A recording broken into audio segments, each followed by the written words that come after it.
5, rookie camps underway today. There's a little Cowboys tent. Look how cute, right on the 50. Little campfire. Jerry Jones still trying to build these Cowboys into a Super Bowl winner, and their latest draft class is in there, starting rookie camp today. Tyler Booker there, of course, and here's a few needs that they address. They ranked 24th in pass. Oh, we're going to hear from Tyler Booker. My bad. Here he is. Here's what he said today. That this rookie contract is just, Lord willing, the first of a couple that I have coming in front of me. So I was just focused on getting to work. I wasn't too worried about the little extremities. That's stuff for my agent to worry about. So I told her, I was like, look, let's get this thing done. I'm ready to get to work. Like, I always wanted to be a professional football player. I've always wanted to win Super Bowl. So now I'm just worried about helping my team win, being an asset to my team. You know, yeah, I'm in the NFL now, but like, what am I going to do in the NFL? That's what matters.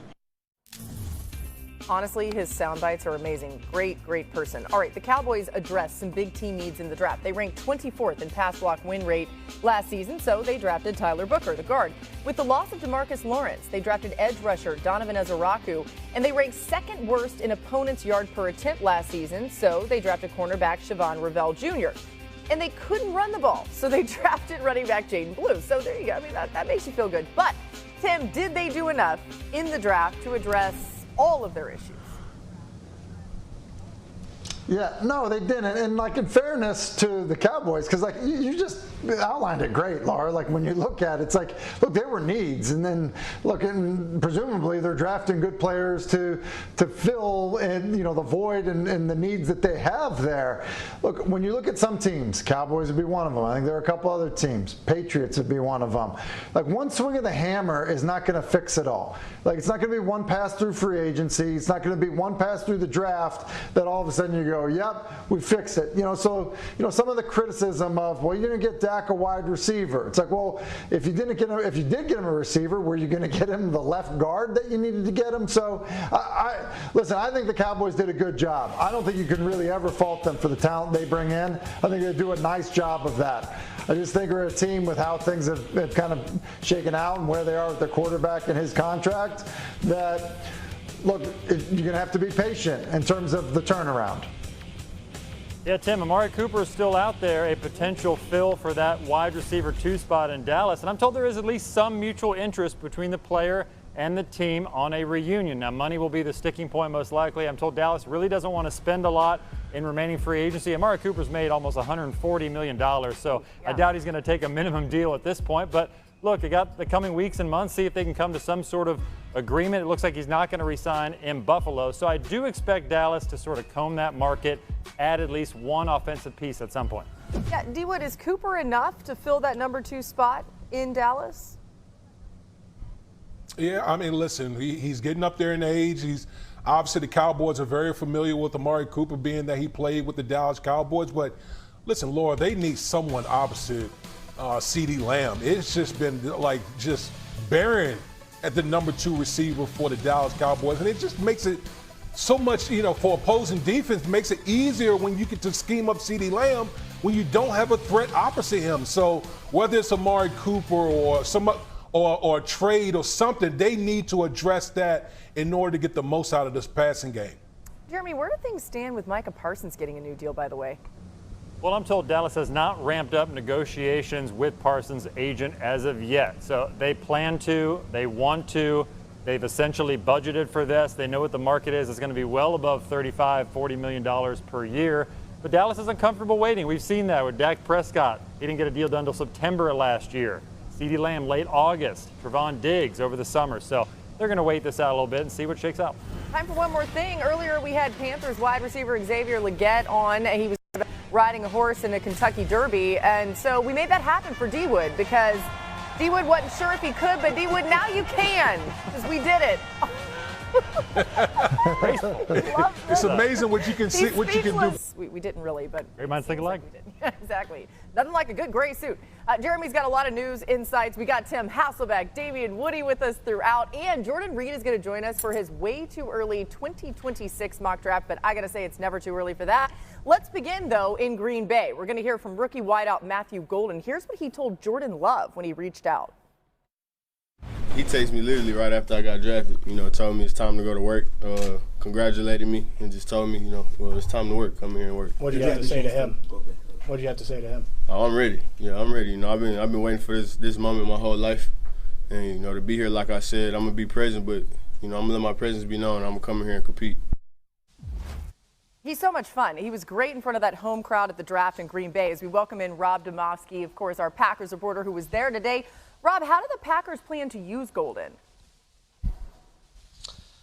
Laura, I'm sure you remember Matt LaFleur saying right after they picked Golden that he FaceTimed Jordan Love, and Jordan Love joked that I've got to get that arm loosened up to throw those deep balls to Golden's 4.29-second speed. But in all seriousness, what the Packers love about Golden is his versatility. They think he's more than just a deep threat receiver. Now, I asked LaFleur today, as rookie minicamp started, if he's already started to put things into the offense for Golden, and he said while he hasn't done that, he did during the evaluation process tell general manager Brian Gutekunst, this is how I envision using him. Obviously, Gutekunst must have liked what he heard because he went ahead and drafted him. But LaFleur said one other thing. He goes, I know that there's going to be something positive that pops up that we're going to see that we didn't see on tape that we'll be able to use with Golden. And he's going to start that process here at rookie minicamp when they hit the practice field tomorrow. Now, one note, Laura, about a veteran, the ongoing saga between the Packers and Jair Alexander. They're all pro cornerback. Is he going to play here? Is he going to get cut? Is he going to get traded? LaFleur did say that Alexander was not here this week for the voluntary in-person team activities. That's interesting to note because Alexander did take part last week when they did things virtually. They kept the players away because of all the stuff around here with the draft and logistically. So Alexander was part of the virtual stuff but was not here in person this week. Yeah, really interesting to keep an eye on. Jeremy Fowler has an update on that in just a bit. And I must say, Rob, Lambeau's looking gorgeous today, okay, as you well know.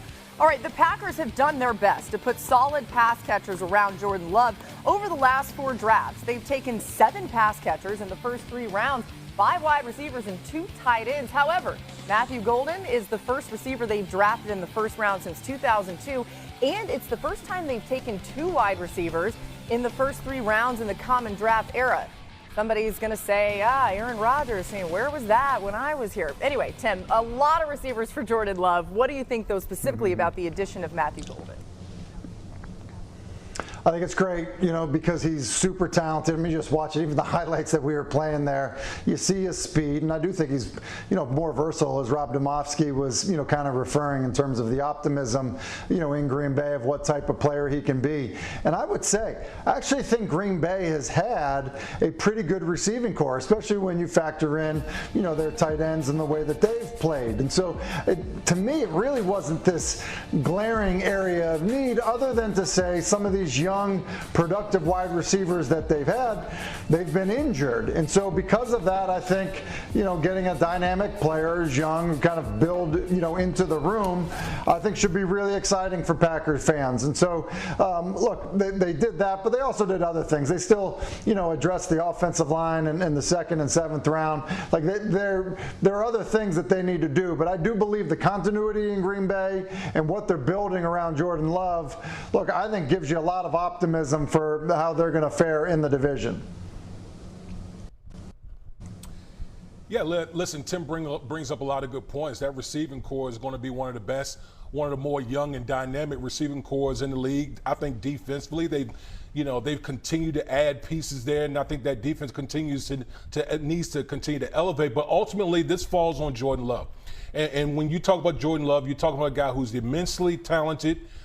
Sometimes can be reckless with the football. And I think if Green Bay ultimately wants to go to where they want to go and vie for a championship and win that NFC North, I think Jordan Love has to play more consistently. No one has ever questioned the talent that he has, but he just needs to be more consistent. If he can do that with all the pieces that's surrounding Jordan Love, this Green Bay Packers team is as good as anyone. Yeah, D. Wood, the Packers and Jordan Love got help with drafting Matthew Golden in the first round, breaking serious precedent. Hadn't taken a wide receiver since Javon Walker in 2002. Why did they do that? One team source told me he was, quote, too good to pass up, because I was told Golden in the process figured he would be in that sort of 10 to 22 range, as high as the Cowboys, number 12. He was considered one of the finalists among the teams that they were shaking out. How was that? He had a top 30 visit with the team. Yeah, and lucky for Jordan Love. I think everyone's going to love what Matthew Golden brings to the table. Now, we promised Jeremy an update on Jair Alexander. You heard what Rob Demovsky said. What are you hearing about him right now? Yeah, Laura, so I was told Alexander and his camp never really expected to be traded, at least up to this point, because in early March around free agency, the team and the players started discussing some options like, hey, let's leave the lines of communication open. If we can find a trade that makes sense for the team, we'll do that. So the player talked to some teams, the team talked to some opposing teams to see what the market value would be. A lot of those teams had interest, but they wanted to wait until after the draft. And now they're through the draft. There still isn't a lot of momentum for any sort of deal for Alexander, who, despite being a top 10 cornerback in the league for a long time, is due $17.5 million. Durability is a major issue. So the common sense here might just be that both sides can talk about a new reworked package maybe. Yeah. Perhaps the Packers can get some salary cap help, get that number down a little bit if Alexander would be willing to do that. Whether he is or not remains to be seen. Again, Rob Domofsky reporting that he was there for virtual meetings of the team.